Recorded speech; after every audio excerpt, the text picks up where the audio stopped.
Can you content about the giants described in Genesis 6:4, or they called us Nephilim? I was asked by my friend who's not a member of our faith, so I can share that content to him if there is. Thank you, brother. And merong nag-reply sa kanya, sabi, is Goliath not enough? And I replied, noted po. Hindi na nasa isip ko si Goliath eh. So, nung tinanong sa akin tong question na ito, what about the giants? And there is a word, they call it Nephilim. This is a Hebrew translation.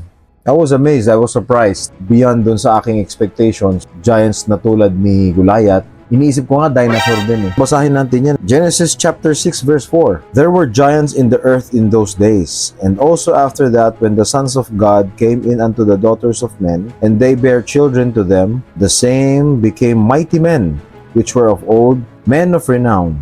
When we say renown, the condition of being known or talked about by many people. Fame, sikat, pagkakakilala, kilalang tao, malaking tao. Pag nabanggit sa iyan, kapag nag-usap ang tao, malaking tao yan. Dahan-dahan ka dyan. So, ibig sabihin, renowned siya, sikat, kilala, malaking tao. So, iniisip natin, si Goliath, ako iniisip ko, dinosaurs, because there were giants in those days. So, ano itong nakita natin na sinabi sa ating Nephilim? Kung titingnan natin, Nephilim is a translation of the Hebrew term giants. We as members of the Church of Jesus Christ of Latter-day Saints, meron po kaming perspective, meron po kaming pananaw tungkol sa mga bagay na ito. Meron po kaming prophet, na si Joseph Smith. He was the prophet of the restoration. He restored gospel truth. Kasama po dito ay inilabas niya yung Pearl of Great Price mula dun sa kanyang translation of the Book of Moses and Book of Abraham.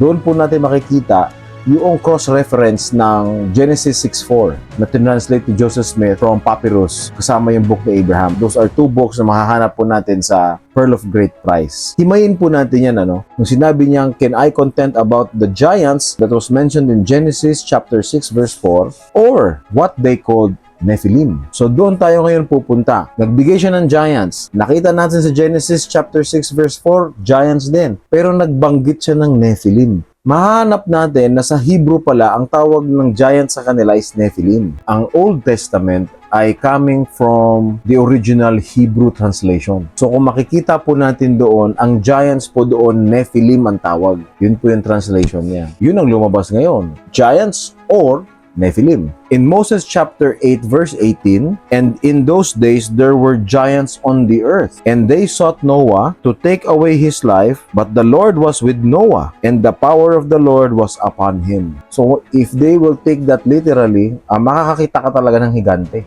Ito po ang interpretasyon ng Nephilim.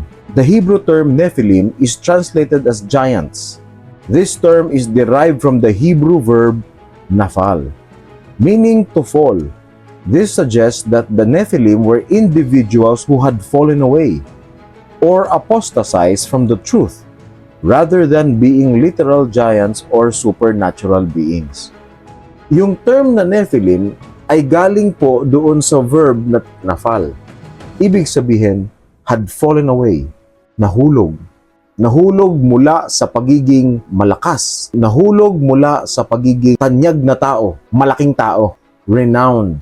Ibig sabihin, kilala, tanyag, malaking tao. Ibig sabihin, noong panahon noon, may mga tanyag na tao, pinag-uusapan, tinitingala, nire-respeto. May mga panahon na sila ay nahuhulog. Ibig sabihin, they have fallen away. Fallen away from their status.